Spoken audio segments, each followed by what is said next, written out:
How to use Facebook for your construction company. Hey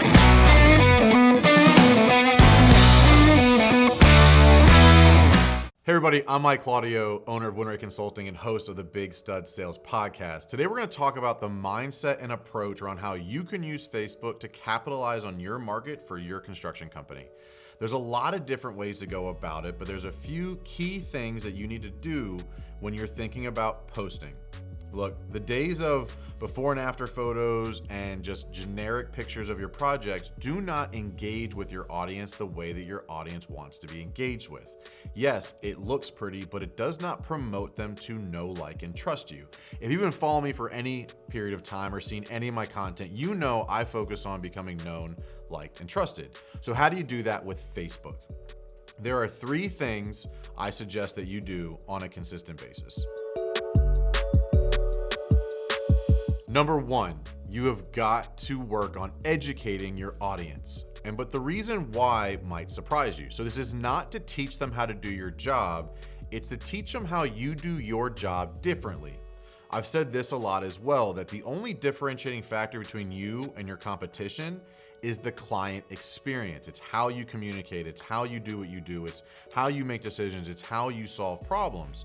So telling people that you operate with integrity and put the client first sounds nice, but showing them consistently on Facebook on how you solve problems and what you got going on and how you're overcoming different hurdles for clients shows them that they can trust you without you saying you can be trusted. Number 2, you have got to be entertaining. Look, everybody can scroll their newsfeed forever and never really get anywhere, because it's just forever and ever and ever. So to get them to stop when your post comes up, you have to entertain them. It's the reason people are there, and it's what gets them to stop and either read what you're posting about or see what you're talking about. So it's really important on Facebook to make a hook or the above the read more part of your copywriting, the actual post, to entice them to read more, to entice them to engage with you. Because ultimately, the more they engage, the more Facebook's gonna show it to other people. So those words that show up, if you think about your newsfeed, if you do use Facebook, the words come before the picture or video. So those words need to stop them because that's where the eye goes first, and then the picture needs to be meaningful and match what they're looking at to get them to actually stop. This will promote your engagement and will lead to the number 3 thing that I'm about to talk about. Number 3, you have to promote engagement.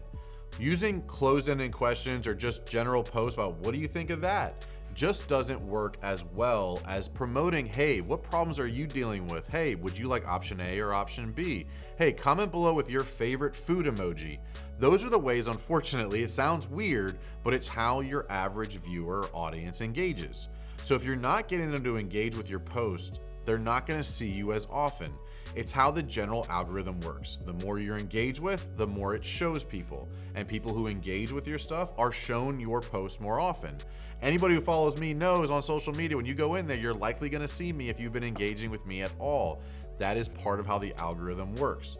Facebook wants to put your content in front of people who want to see it. And they judge that by who engages with it. So when you're creating a post, make sure that you're also thinking about how would somebody engage with this?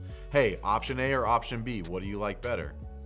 Hey, we're dealing with this problem. Have you ever dealt with something like that? Comment below, we'd love to help you. Promote engagement in the comment, like, share world will help show it to more people. So once you've figured it out, you've got educational content that entertains and engages, you gotta create consistency, and this is the last point. You've got to create a schedule and a routine and a cadence around how often you're posting so that you can plan ahead and also your audience begins to know when to see you. If you post the same time every day, you kind of get that routine. So make sure you're creating a schedule. Look, ultimately, if this helped you, I'd love for you to subscribe to my channel. Click the little notification button to remind yourself that it's happening, and jump over into Construction Selling. It's a private Facebook group that I operate that I'd love to help give you more content to help you win fast and win often.